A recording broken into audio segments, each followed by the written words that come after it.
hapon. Bata basa na itang itang nakasulat. Yan Dapat yan may kinangwala nga pon di inukat de bundok kay mga kasama.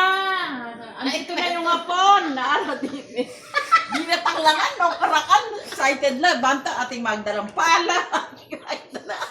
May liga.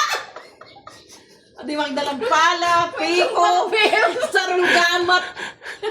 Kaya dito na yung hapon basa na itang makasulat.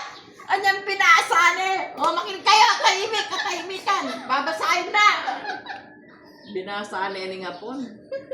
Ara-ara ng mga naurira. Lapin tayo.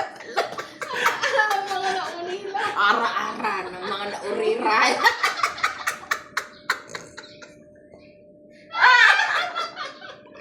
Kapanyapin. Ay, Kapanyapin ako ang. kita pa rin makasulat na lang. Sabi nga kita, oto-oto.